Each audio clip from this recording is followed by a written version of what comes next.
দেখো, এটা একটা ডাব। ডাব যে এইভাবে কাটা যায় আমি সত্যি জানতাম না। কি অসাধারণ হাতের একটা কৌশল মানুষের না থাকলে এইভাবে ডাব কাটা যায় না। এত সুন্দরভাবে উনি ডাবটাকে কেটেছেন যে ডাবের ভেতরে থাকা কোনো শ্বাস বা তার ভেতরে জল এক ফোঁটা কিন্তু বেরোচ্ছে না। উনি ডাবটাকে ছাড়ালেন কিন্তু ওনার ভেতরে যে শ্বাসটা পুরো গোটা থাকলো এবং তার ভেতরে কিন্তু জলও থাকছে এবং ওটাকে সুন্দর করে উনি বারও করে আনলেন। অসাধারণ হাতের কৌশল না থাকলে সত্যি এই কাজগুলো করা যায় না। আমাদের মধ্যে প্রচুর দক্ষ মানুষ থাকে যারা এই ধরনের কাজ এখনও করে থাকে। দেখো কি সুন্দরভাবে এটাকে ছাড়ালো, গোল করে কাটলো। বাহ,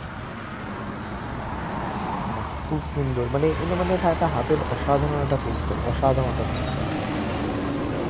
ওয়াও, ওয়াও, ওয়াও, জাস্ট অসম।